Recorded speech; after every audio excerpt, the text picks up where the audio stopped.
Hello, everyone, and welcome to, I'm pretty sure the only thing happening on the internet today, a special Sydney Writers Festival edition of Guardian Australia's book club. It feels very, very good not to be refreshing a live blog right now. I am Steph Harmon, the culture editor of Guardian Australia, and I'm so excited to introduce our guest, Helen Garner, today. But before we get there, I want to acknowledge that we are hosting this from Indigenous land. I'm in my home on the Darwin land of the South Coast. I know you'll join me in paying respects to elders past and present and in recognising that this land was never ceded. A little bit of housekeeping for those who haven't been involved in one of Australia at Home's Zoom talks before. If you turn your cameras on and turn your screen to gallery mode on the top right corner, you'll be able to see all of the faces who have joined us today. Don't worry, you've all been muted for now. If you open up the chat on the bottom of the screen, you can type in to introduce yourselves and ask questions that you'd like to get posed to Helen Garner, or just ask questions to each other, or just chat away while the discussion's happening.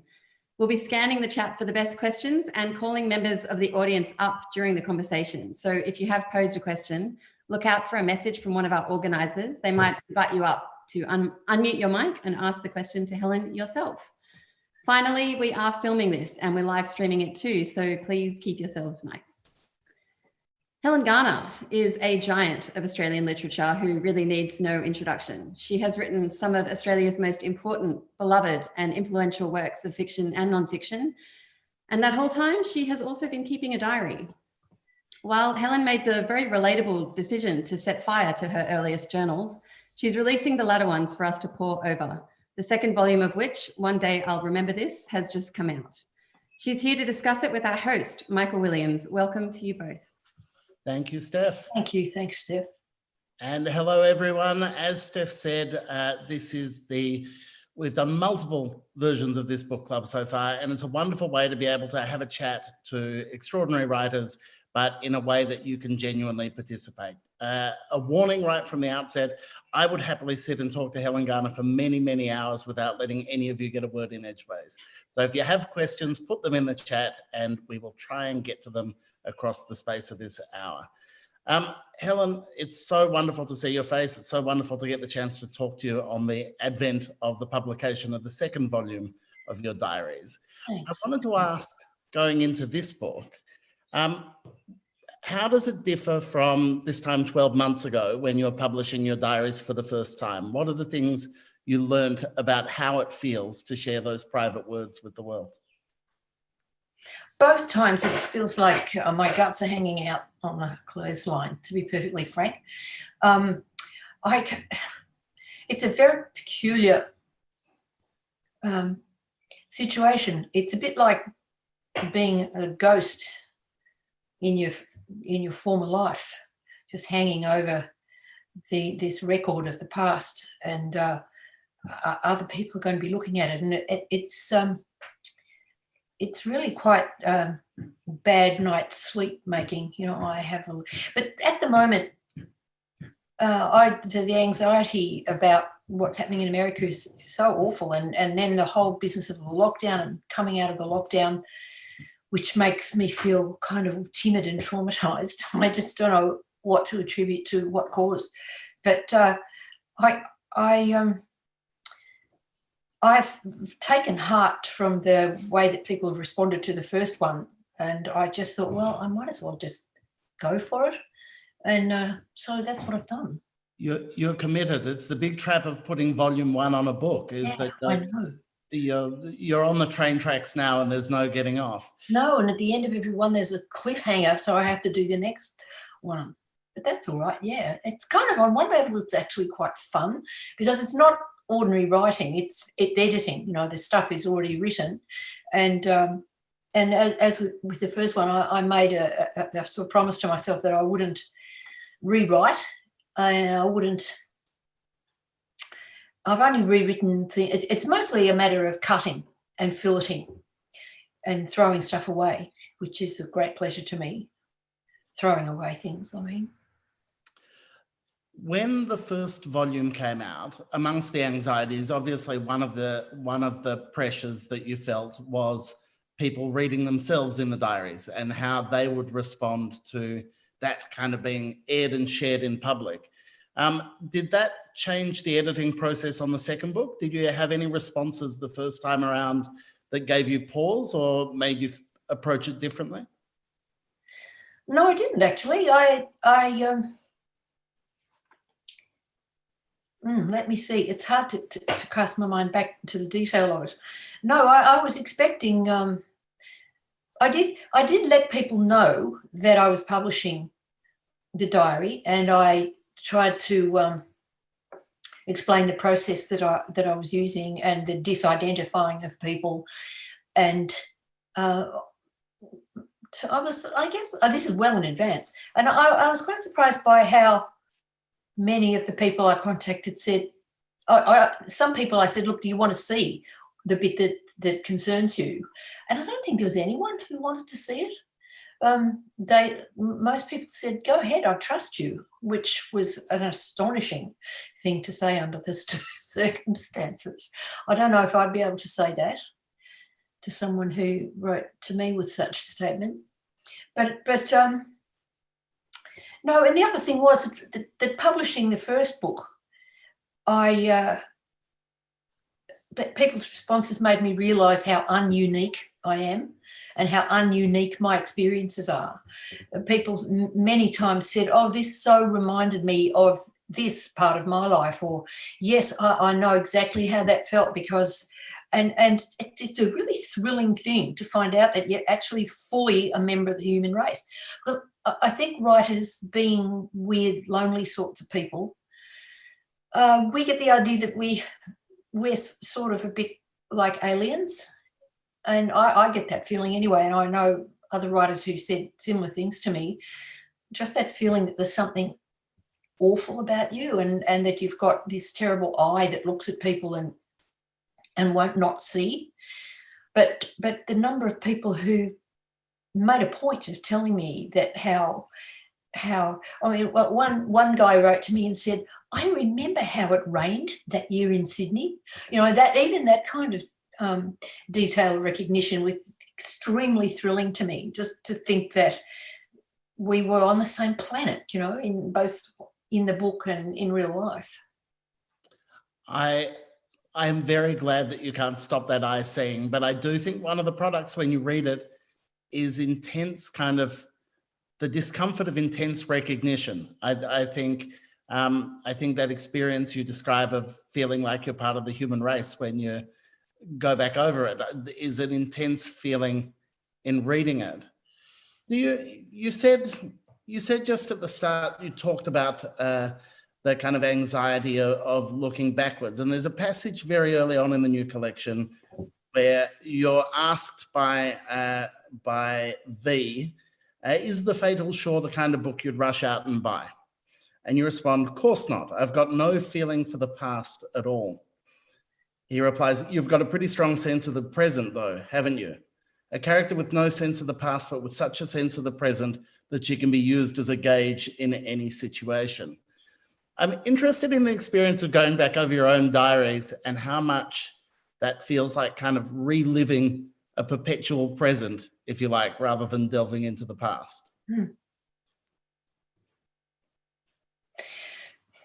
I'm glad that some of it did seem like the past to me, especially in this second volume.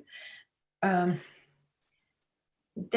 a kind of ghostly feeling, you know, brooding over a detailed record of your own life, and you can't. I mean, I think this must be what it's like to be a ghost, if they do exist. That you come back and you go to the places where you were once alive, and there's nothing you can do about it. It can't be changed. You can't change it now. It's too late. And just kind of hovering over your own past is you're just confronted with the fact, and you can't. That's another part of deciding. I mean, I think if to write a memoir is a completely different proposition, because you can excuse yourself retrospectively. You can say, well, of course, you know, I did that then when I was 30, but now I wouldn't dream of doing it because now I'm so mature and psychologically sophisticated. But you can't do that with a diary, and that's the kind of tonic effect that it has had on me anyway. I thought, gee, Jesus, what an idiot I was back then. And couldn't I see the exit doors? Every now and then an exit door to a situation I was in would rear up in front of me, and I would totally fail to see it and would just stroll straight past and off the cliff. That was really quite shocking to me. I'm not sure if that answers your question. No, it does. I think the thing of the many things I admire about these two books, one of the things that really shocks me is how personally bracing it must be to live in your own past like that, to be back. You know, shame in particular is an emotion that I think lives in you physically afterwards. And if you can conjure up the memory of the thing that caused you shame, it's as real as it was back on the day it was. And I wonder, in excavating these diaries, how much you're torturing yourself over these old kind of emotions, these old conflicts, these old griefs. A lot. A great deal. Guilt and shame and remorse. And much more a sense of remorse than a sense of grievance, I have to gladly say. I imagined when I went back that I would sound a lot more aggrieved in the diaries than I turned out to. I mean, this second volume is, there are various strands that run through it. It sort of functions on many different levels, but there's one of those strands is the story of a relationship between a man and a woman. And that takes up a lot of psychic space, or it does to me when I'm thinking and working about it. But I did feel a certain concern about writing, about publishing a lot of that material.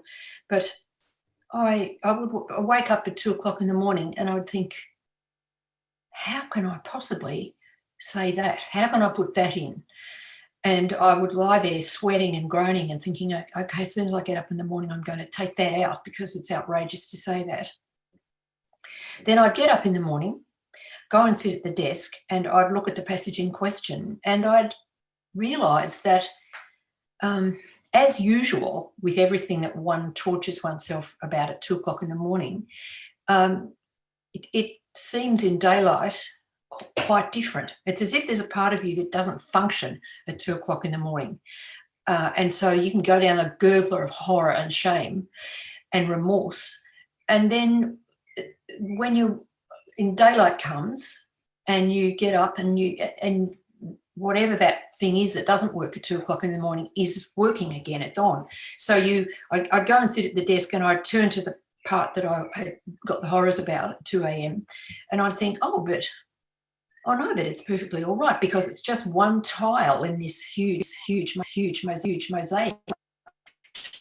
And at 2:00 in the morning, I would have been holding it up in tweezers and in a lab, with a fierce white light beaming on it, completely stripped of context. And I mean, I'm just getting the shivers thinking about this. But then in the morning, in daylight, and put it back into its context, and it's altered by its context, and it's softened, and it's given meaning, and it absorbs meaning from the things around it. So that's one thing I experienced that over and over and over. And like many things that I'm just going to quote the epigraph to illustrate this point. And the epigraph of the book is a quote from a book called An Experiment in Leisure, which is by the late Marion Milner, who was a psychoanalyst in London. Everything that one thinks one understands has to be understood over and over again in its different aspects, each time with the same new shock of discovery. I think that's one of the most useful points anybody's ever made. And in itself, it has to be churned over and over again. It's as if there are some things that one cannot learn. They just have to be learnt through experience, and somehow you strip yourself of that learning and you go back into the surf, and the next wave hits you and you think, God, and then you think, oh, but wait, it's the same wave. I know how to surf this wave. but you can never really believe that about yourself at 2 a.m. No, that makes perfect sense. One of the, I think the mosaic parallel is a really useful one, because one of the things that characterizes both these books, I think, is that mosaic is, beside the kind of what I've heard you refer to in the past as the muscle that runs up the kind of middle of the book. I think you're right. One of the key ones in this second volume is that relationship. But actually, the mosaic is about your various friendships, your relationships with your daughter, with your sister, with your peers, and that kind of richness. That richness is where the kind of deep pleasures in this book lie. Is the ways in which those kind of characters come to the fore. I'm interested in your decision to make your nun, to refer to your nun as your nun rather than by a letter of the alphabet, which, for those who haven't got to either of these volumes yet, most people's identity is obscured by a single letter, but there are a couple, like the born again or the law student or your nun, who get a special epithet of their very own. What made that decision clear to you? Well, at the beginning of the first volume, I thought I was going to be able to use an epithet for everybody, and I wouldn't have to name anybody. So, I mean, I was quite concerned with the whole matter of identifying people, and I thought, I had a few epithets that I'd worked out, like the law student and the born again, as you mentioned, that were kind of memorable epithets. But I'd been reading Homer in a reading group, and once you see a Homeric epithet, the grey-eyed goddess, that kind of thing, it's so attractive. But my very sensitive and quietly tough editor, Jane Pearson, pointed out that this was not going to work. She said, over the length of however many pages it is, no reader will be able to hang on to those characters. So then she suggested I should give them people initials, but of course, there's only how many letters are there in the alphabet? Not enough for the number of people in the book. But that's not why I kept the epithets. Some of the epithets seemed to me to be so, they were mostly people who were dear to me, or that I had a very particular respect for, or love for, or fear of.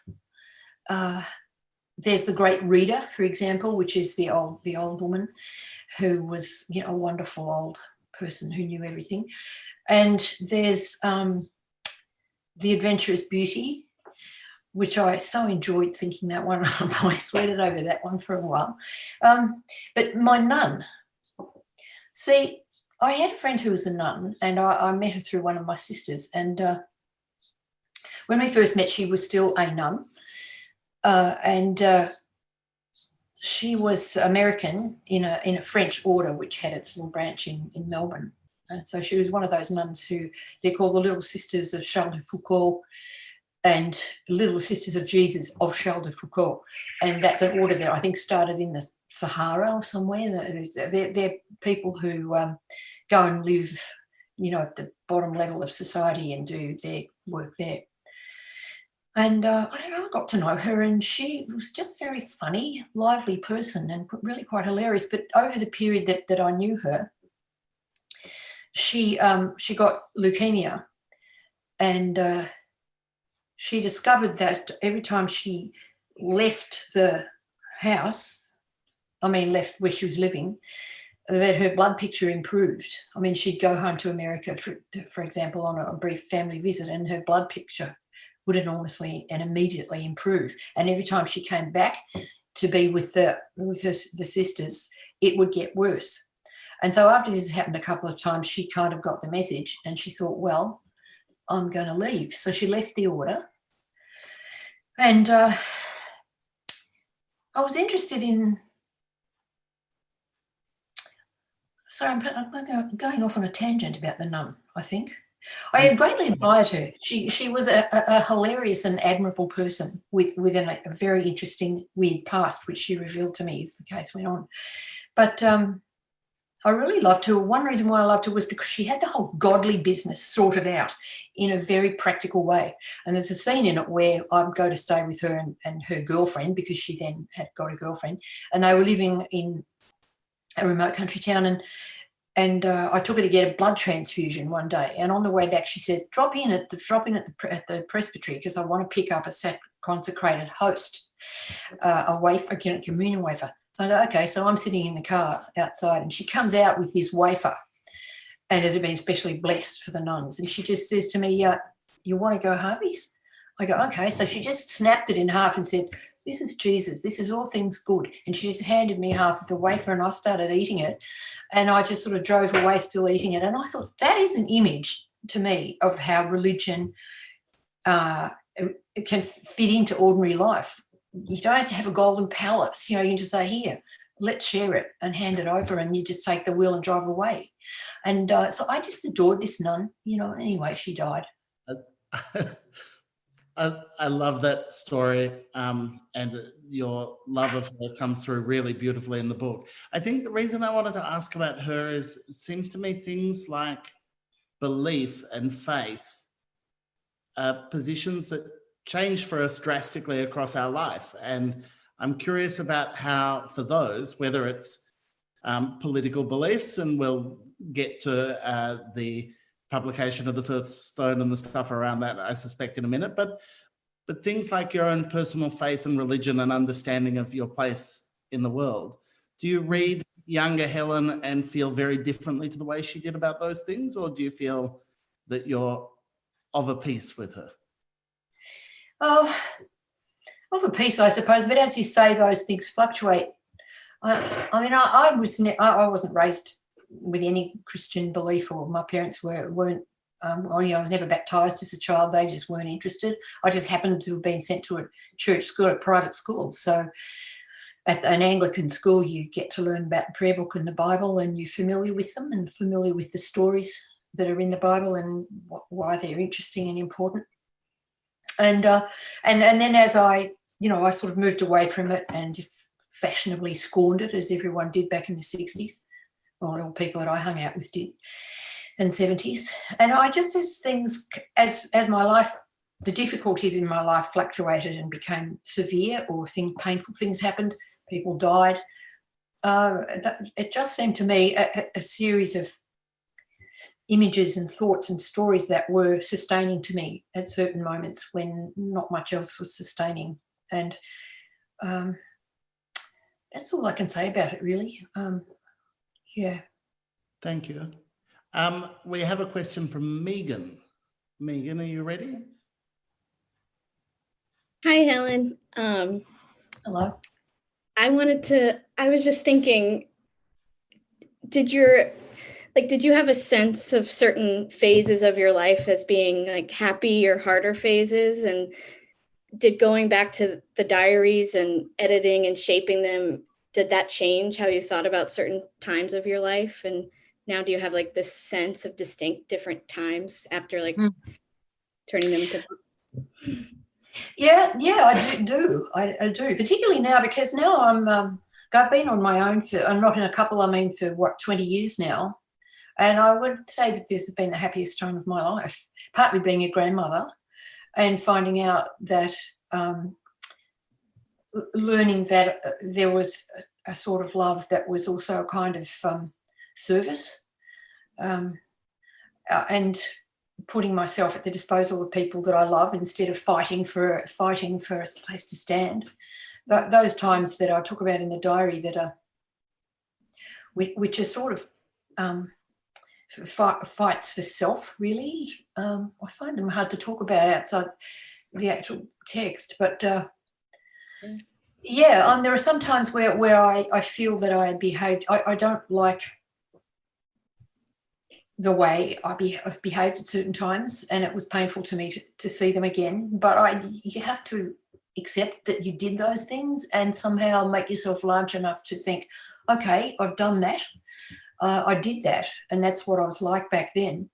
And it shows you the parts of your personality that tend to make themselves felt in a crisis, for example, or the parts where you see that you wimped out. and that you didn't have the guts to get a grip on the situation you'd allowed yourself to be in. I've got a friend who's terrified of death. He's not sick or anything, but he just is. And he told me that he said to his psychoanalyst, is there any advantage at all in getting old? And the psychoanalyst said, perspective. That was his one-word answer. And I can, tomorrow is my birthday and I'll be 78. And so I can tell you that you get perspective as you get older, and it's a fantastic thing. Thank you. Looking forward to it. It's funny the ways in which you talk about courage and looking back at when you were courageous in the past. And one of the things that comes through again and again in these diaries is that often you write like you feel like the diaries are the place where you are being brave when you're cross at yourself for not being brave in person, if that makes sense. There's a reference early on where you're on Bondi Beach and you're thinking about all the things you want to write, and you refer to all the things I slid away from writing last year because I was scared. And of course, they're all things that we have at this point now read in your diaries from the year before, that you have the courage to confront them on the page for yourself, but not have them go through into your work. How much do you see these as a kind of document of private bravery and regretted kind of public fear? Well, one thing about a diary is it's I have to stress this now, that I never imagined that they would be published when I was writing them.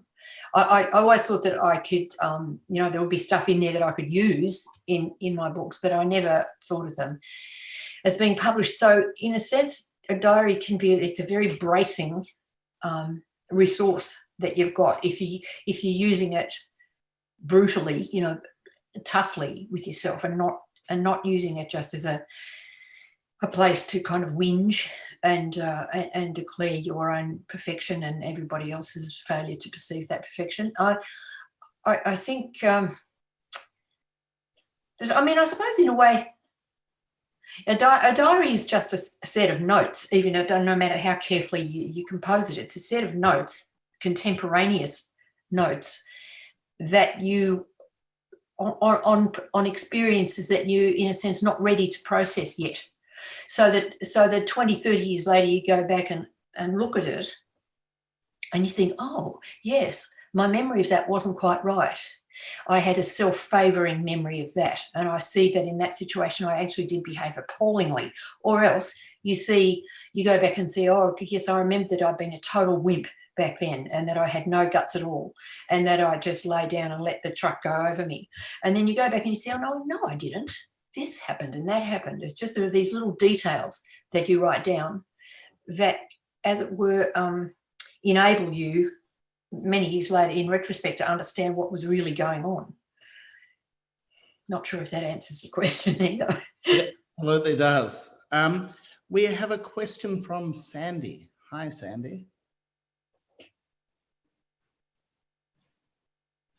Looking for Sandy.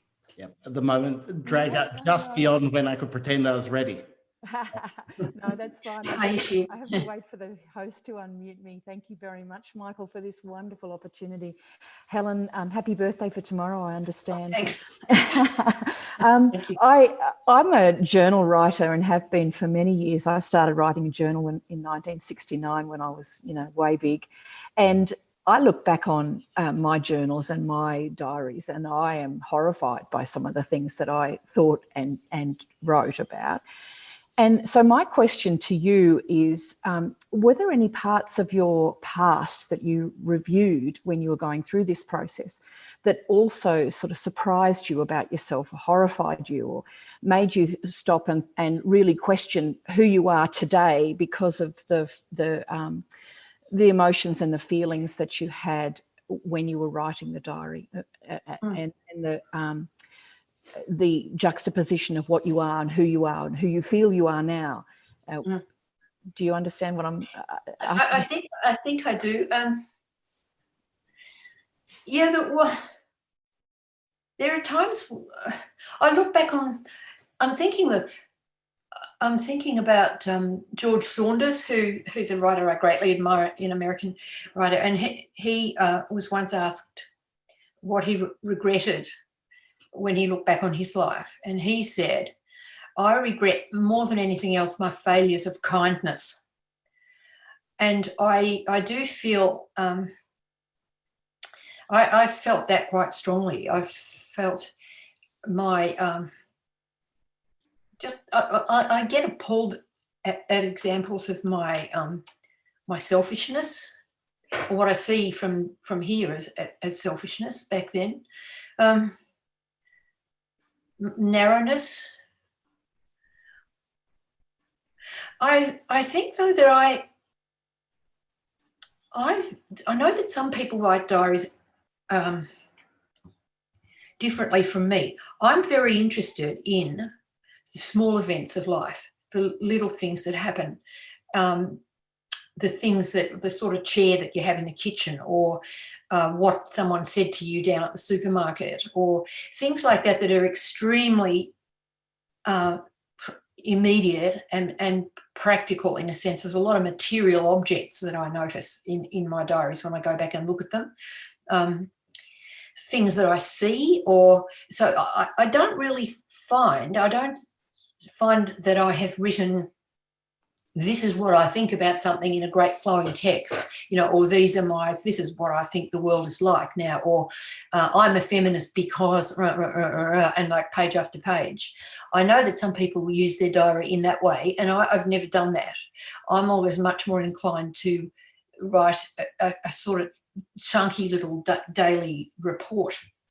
And I'm suddenly thinking of something I read once about how somebody looked at a whole lot of diaries that women had kept in France during the French Revolution. And I think this person was a man, and he went back and, looked at all these diaries, and he was really surprised to find that they hardly ever mentioned the French Revolution.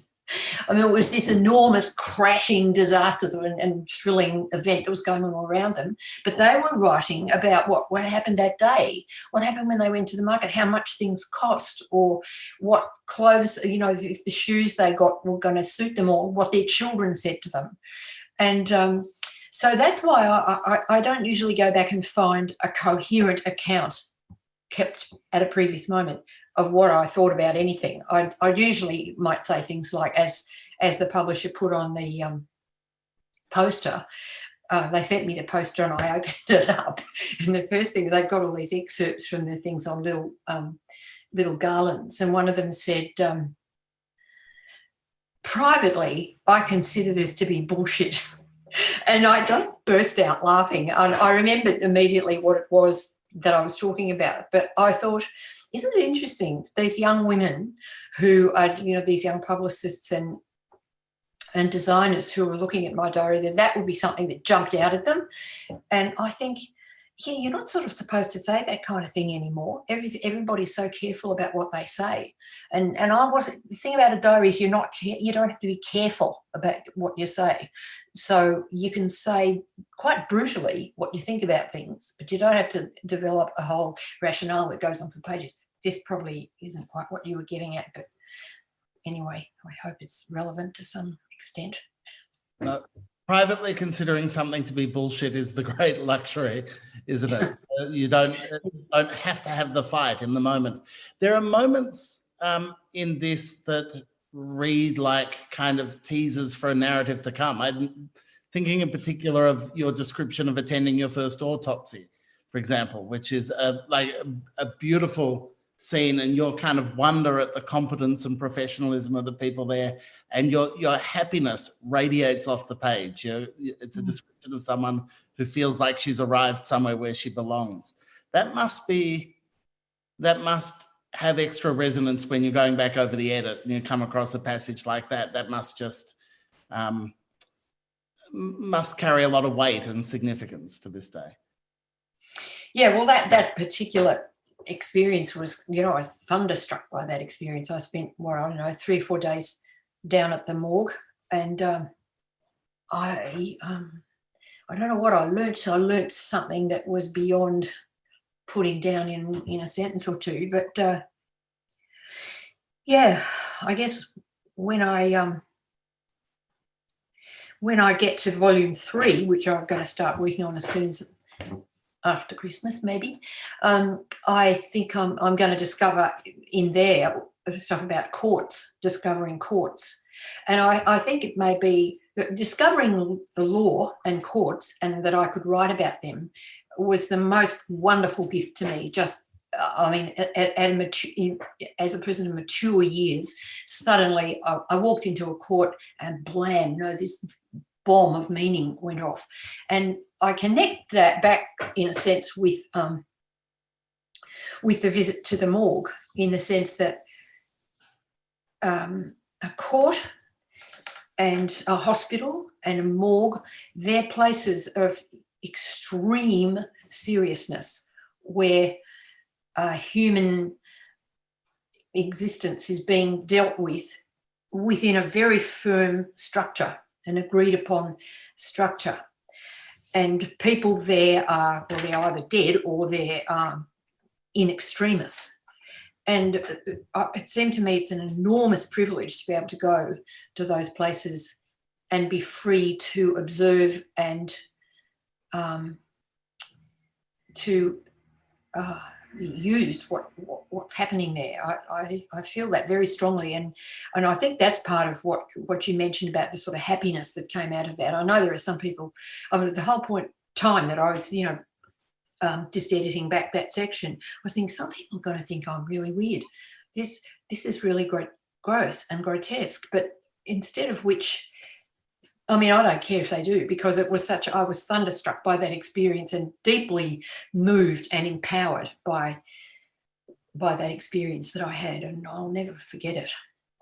I don't think it comes across as weird at all, because as in your journalism, it's so through the lens of a real tenderness towards the human beings who are kind of enacting drama of that place. And that seems to me to be your real gift, is bringing that human element of that space to life. The other part of it, though, is that whether it's a morgue or a courtroom, they're places that have their own peculiar language, and a language that can exclude. And one of the things that I thought was really interesting reading the way you write about them in your diary, that is well and truly borne out in your journalism, is finding a language to talk about these somewhat cloistered spaces in a way that lets people in. Reading back over this, did you have a sense of that as something you had to learn, or was that intuitive? Oh, I could see I would have to learn it, and that's part of the thrill of it, of course. I mean, see, I feel that I like my writing to be as close to speech as it can get without losing a necessary formality of structure. And that's the kind of writing I like to read as well. I really love it when you feel that the person's, you can hear the voice clearly, and there's a sort of warmth of the human presence there. But I'm not thinking to myself, oh, I've got to make this warm and human. I'm just thinking, I've got to make it sound like I'm just talking. And I figure that I had another wonderful experience, was a few years ago, which was to be invited to be one of the, as it were, writing teachers at workshops for judgment writing, judges and magistrates. Because they're, the idea being that what they write in their decisions should be accessible to the ordinary human being in the street, and they shouldn't be clogged with jargon, and they had to be chiseled and jackhammered out of the language that they've been trained to use. And I found that was very interesting, working with the judges and magistrates, because they were, I realised how much of the excluding way they wrote was caused by fear. It took me a while to twig that, because I was terrified of them. I thought they'll think I'm stupid because I don't know their legal jargon. I don't know it, and I've got no way of finding it out before next Thursday morning. And so I'd turn up, I'd be on the tram, in a sweat of fear, because they would have sent us out these judgments, these decisions that I and the other writers had to sort of read, and we were going to sit down with the people who'd written these judgments and pull them apart and say, you've got to reduce this by 2/3. And seeing I didn't know what the judgment meant, what it was about, I thought, I'm about to be exposed as the most biggest idiot, and they'll despise me. Anyway, so I'm sitting opposite this magistrate from Kalgoorlie, and he'd written a judgment about a case, and it was about 10 pages, and I had no idea what it was about. I just could not make head or tail of it. And I said to him, he was a really nice bloke. I said, look, I've got a problem with this. I have no idea what this is about. I said, can you tell it to me in a sentence? And he said, oh, okay. He said, well, there's this bit of land, right, and it's got some gold in it. And I said, well, but you haven't mentioned that. It's not there. It's not in the judgment. There's nothing about land. There's nothing about gold. And he goes, but why would I put that in? And I just, but as it turned out, I explained to him that if he could tell me the story in speech, then we could figure out a way to write that without and lose the jargon. And this was a great revelation to people in the group. But and the transformation in what they were writing was so extreme. It was really quite wonderful. But I'd say, what are you afraid of? Why are you so clogged with this? What are you afraid of? And they'd say, the court above. Because their greatest terror is that the court above, that will be appealed, and that the court above will find there's something inadequate in their judgment. And so they put everything in. They just truckload it in and pour it in, and they back up a truck full of concrete and pour it in. And the judges in the court above don't want to see that. They want to see the muscle of the thing. They say, what happened? And the question is, who did what and to whom?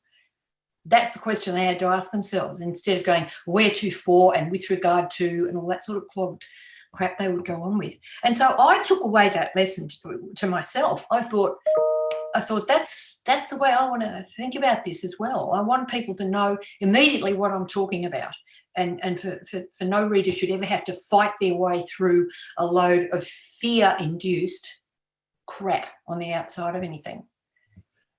Does that ultimately mean that there's a discernible difference between reading your diaries and reading your journalism or your books? Because the diaries, presumably at the time, were written without an idea that there would be a court above? Yeah, well, there's no feeling of a court above. But there is a feeling of a court above in most things you publish. But I don't know, the older I get, the less I fear that, and the less partly because I think I am the bloody court above. I think I'm the court above for other people's writing now, but I had to fight my way to get there, and I never thought it was never my aim. But the older you get, the less you fear, I think. I want to touch upon a bit of that fight in a tick, but we have a question from Alex that we should throw to first. So, Alex.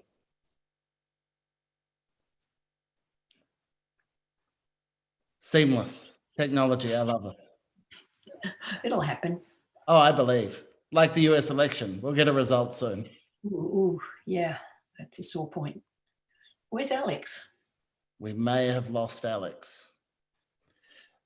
Then I will jump straight to my next question, which was, Alex is ready, apparently. Sorry, I've just checked my message. We're going to let Alex go for a moment. You talk about having to fight to have that courage to be your own court above. One of the things this new volume culminates in is the publication of the first stone. And there is a kind of, for longtime fans of your work and people who have followed your career, there's a palpable sense of dread when on the page your entry reads, the Master of Ormond has just been these things. And it sits there just as a curious and interesting news story at first. And then bit by bit, it takes hold as a story that you decide you want and need to tell. Yeah. What was it like going back over that process for the purposes of this book? Well, interestingly, I expected there would be more about it in the diary.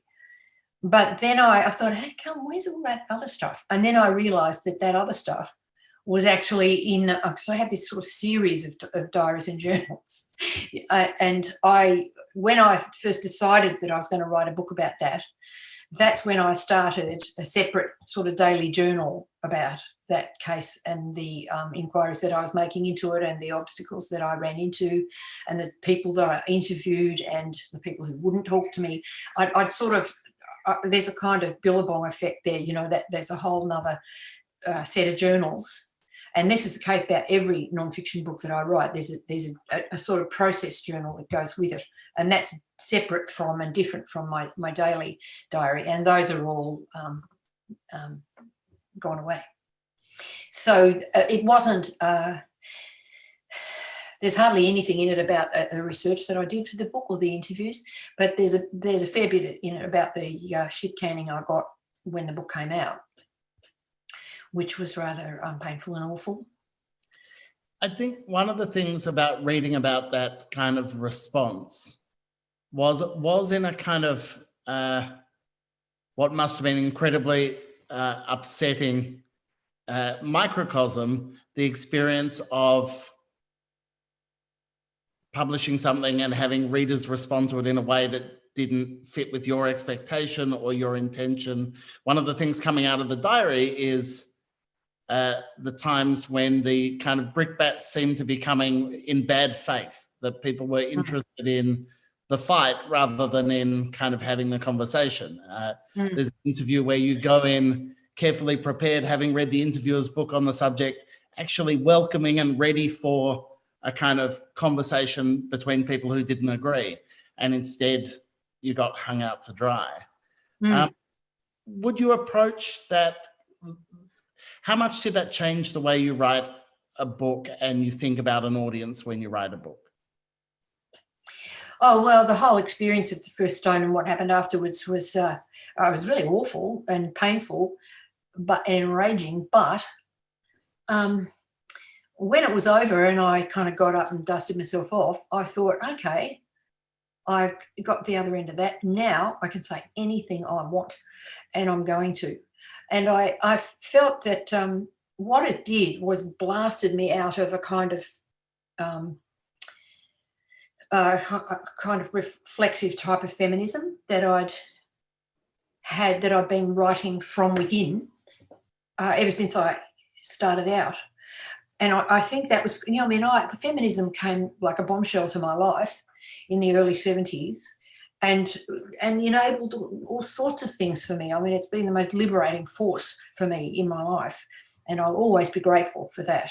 But like all mighty social movements, had a tendency to sort of calcify, and if you said the wrong thing, you were heretical, and there was factions formed and gangs formed, and I found that awful, and I knew I was going to hit a lot of heavy surf after that book came out, but I didn't quite expect this sort of mean-spirited spitefulness of a lot of it, and I was shocked by that. But I did think, all right, now I don't. One more thing. When I started out as a writer, people like me were called women writers. We weren't just called writers. It was so surprising to find us there, and but then I thought, what happened after the first stone made me think, all right, well, I'm not beholden to anybody now. I'm not writing as part of a movement or as part of a gang. I don't owe my loyalty on every level to this movement, and now I can say whatever I want to, and that was quite exciting and wonderful, actually. I'm going to read you Alex's question because she came to be asked, and I'm not sure why we lost her, but she wanted to ask whether the fact that now you're publishing your diaries and you're on this track and volume 3 will come next, has it changed the way you write in your diaries every day now? Do you do that? Well, that's an interesting question. No, not really, because because I'm not imagining that these ones are going to be published. I'm imagining that maybe I've got another book or two of the older ones, and then I'll stop. That's my fantasy. I mean, I can't go on and on. Everyone will go crazy, including me. But really, I think that what I'm doing now and what I'm living now, I'm just writing as I would. I noticed that I actually, especially this is a lockdown thing, I was emailing with various people on in rather full ways, and often I just print them out and stick them into the diary, and that's what I do instead of writing by hand. Whereas all the diaries that are represented in the first 2 volumes of the published ones, they're all written by hand. But there's some email-y type of stuff. But no, I think I'm still interested in writing about the sort of nitty-gritty of ordinary daily life, as I was early on. Yeah, so I don't know if it's really changed. It hasn't made me more self-conscious, if that's what you mean, Alex. You released in the monthly just a couple of months ago your lockdown diaries from this period in Melbourne, and it was lovely to read. There was a clear kind of through line from reading these diaries from 30 odd years ago to your diaries now. One of the things I really wanted to ask you about, one of the things that I found very moving in this second volume was your account of your parents and your relationship with them. And that seemed to me, I felt very grateful and privileged to have access to read it. And it struck me that it felt like almost a different register of personal, that it must have been very, very painful to kind of share those kind of reflections publicly. Were there, in this second volume, there was nothing that you attempted to excise because it was just too much? Oh, you mean about my parents? Yeah. Were there any points where, I don't know, if I were in your shoes, Helen, trying to edit and write my diaries like this, I think I would need so much therapy during the process to even survive it. I'm just curious about the thing. Why? Because it would make you mean because it would make you feel badly about yourself in the past, or that it was too revealing of the people you were writing about, or? I think because there's a palpable sense of loss, it seems to me, in this second collection. The first one, one of its through lines was about loneliness and distance and isolation.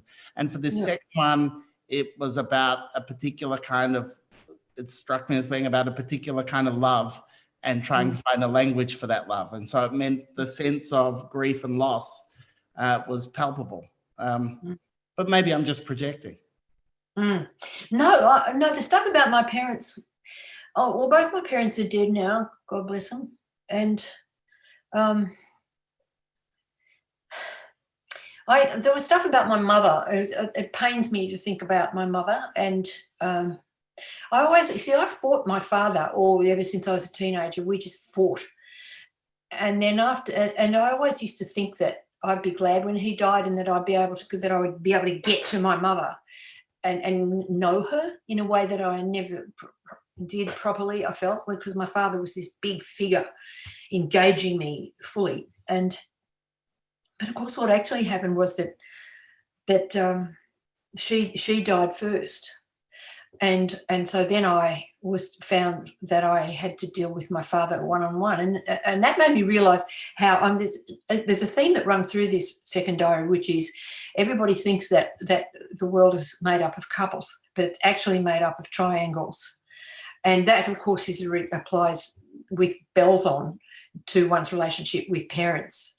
So that when one of the parents dies, suddenly you think, oh, well, now this is different. Everything swings and sways and so I found I ended up with my father living next door to me, and we got on like a house on fire, after, we had a few quarrels, but I discovered that I liked him, and I discovered that he was really funny, and we'd drive along in the car laughing our heads off and go and have a coffee and things like that. And I was thunderstruck by that, and of course that's going to happen in book 3. So now I've blown it, but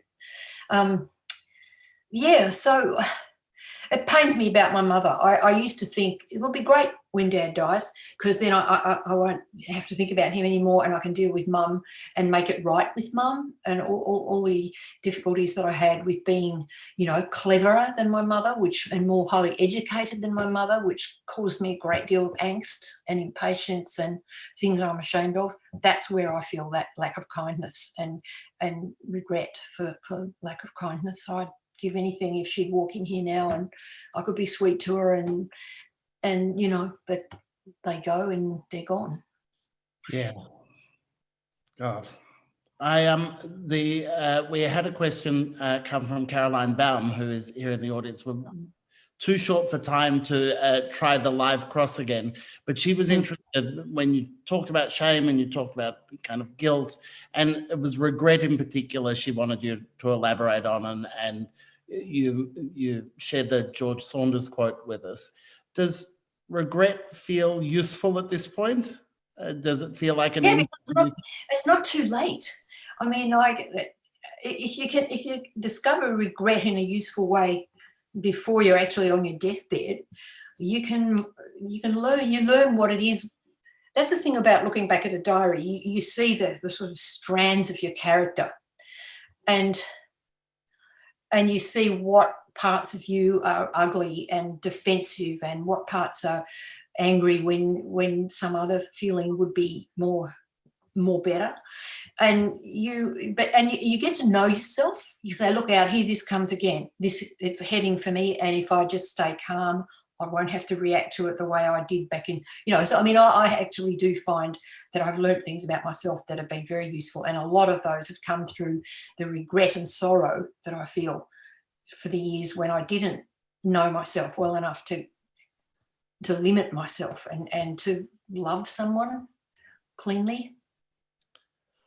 I hear what you're saying, and I think you have deep reserves of self-knowledge that radiate out of these diaries.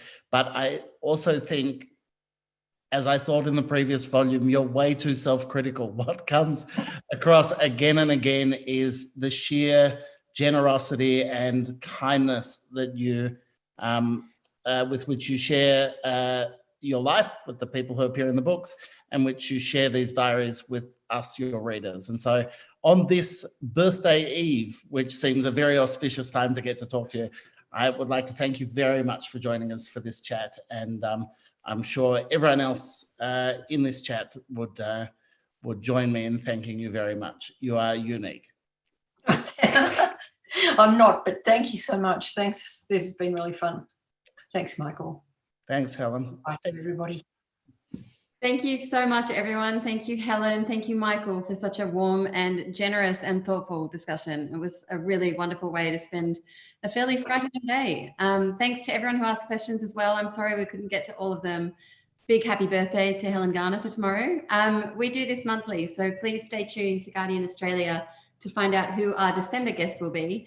Before we go, I need to thank some sponsors. So Australia at Home, who hosted us today, and their sponsors are Essential Media, Principal Co, the Centre for Australian Progress, the Community Council of Australia, and of course, Guardian Australia. They host regular chats at 1 p.m, so Google them to get to their website and you can see their upcoming schedule. Thanks for joining us, everyone, and have a wonderful weekend.